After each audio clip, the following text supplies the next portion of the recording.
ঠেঙ্গে উদাহারে দুঃখ পাইছি মানুষে তোমায় গুণ মারে।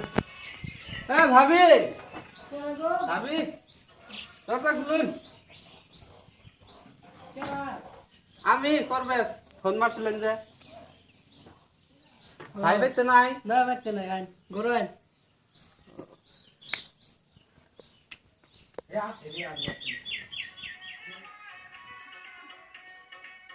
ভাবি ফোন করছিলেন যে কি হয়েছে আইনি? কবাই না আর গো আমার পেটের ব্যথা কোমরের ব্যথা মান্দার ব্যথা হাড়ুর ব্যথা এই ব্যথা জ্বালায় আর আমি সহ্য করতে পারতেছি না। এটা তো আইনে তো বড় বেমার ধরছে। কি কো ভাই তাইরে আগে তুমি কই নেই কইছি দেখাই নাই কবে আমি এতদিন ধরে করবেছি করি আর আমি এত বড় বেমার হয়ে আছে আনি কই না এই 2 দিন ধরে ফোন মারছো আমি আবার ভাই না আমি ঠেঙ্গে মধ্যে দুঃখ পাইছি। হ্যাঁ